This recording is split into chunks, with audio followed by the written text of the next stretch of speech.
It's another music top 10, and this is from 1993. As you probably know, if you've been listening in, I go through what I consider to be my top 10 for a particular year. This is based on music that I, of course, own. So, 1993, in at number 10 is Dream Harder by the Waterboys. Mike Scott has been a fan of mine for a long. I've been a fan of Mike Scott's for a while, right back until the early albums at the start of the 80s. And this one is a strong contender as well. I particularly like The Return of Pan, and also a tribute to Jimi Hendrix called The Return of Jimi Hendrix. In at 9 is Lloyd Cole, Bad Vibes. Lloyd Cole, it's his vocal delivery that hooks me every time, but he also can play a neat guitar, and he always manages to get songs that are very moving. The best on this one are My Way to You, Wild Mushrooms, and Can't Get Arrested. In at 8 is Some Fantastic Place by Squeeze. Glenn Holbrook and Chris Difford have been making great pop songs for about 20 years, nearly 20 years, about 15 years anyway. And this album is full of great pop songs. Third Rail, the title track, Love You Tonight, which is a particular gem, and Cold Shoulder. Get to listen to this band. They're the new Beatles. Well, not so new now.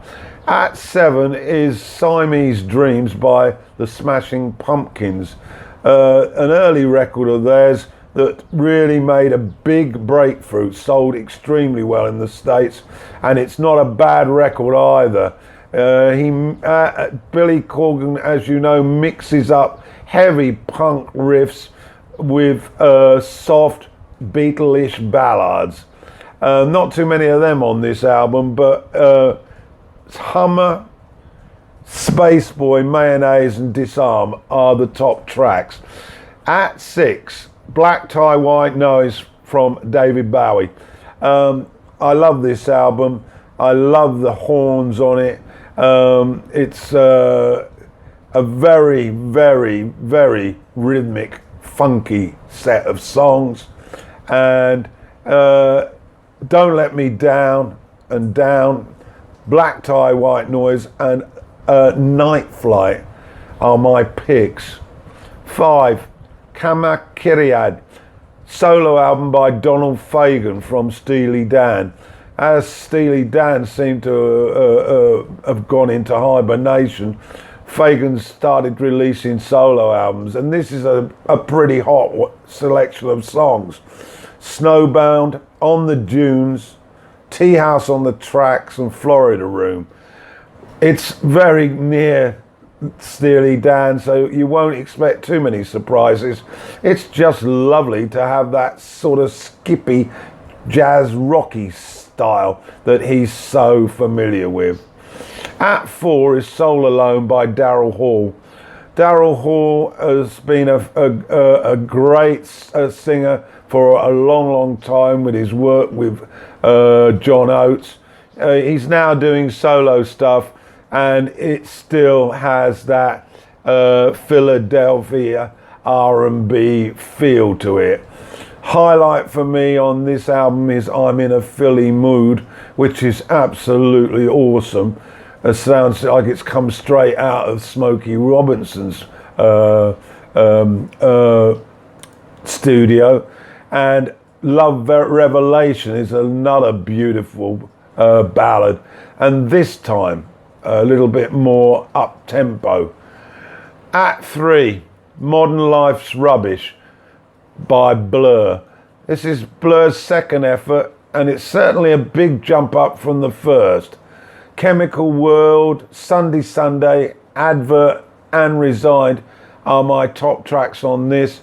Damon album has certainly improved his songwriting, and it's a very catchy sing-along album.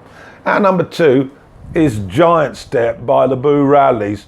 Now, I remembered the name of the guy that writes the stuff and plays guitar, Martin Carr, and he's put together a fantastic selection of songs. Lazarus is by far the highlight, but Wish I Was Skinny, Thinking of Ways, and Best Lose the Fear are also top-notch stuff. But my number 1 for 1993 is Sting, 10 Summoners Tales. I remember when this came out, I absolutely played it to death. If Ever I Lose My Faith in You started things off, and Fields of Gold, 7 Days is a tremendous, catchy sort of sing-along stuff, and It's Probably Me are the tracks that made this album my top for the year. Okay, that's 93.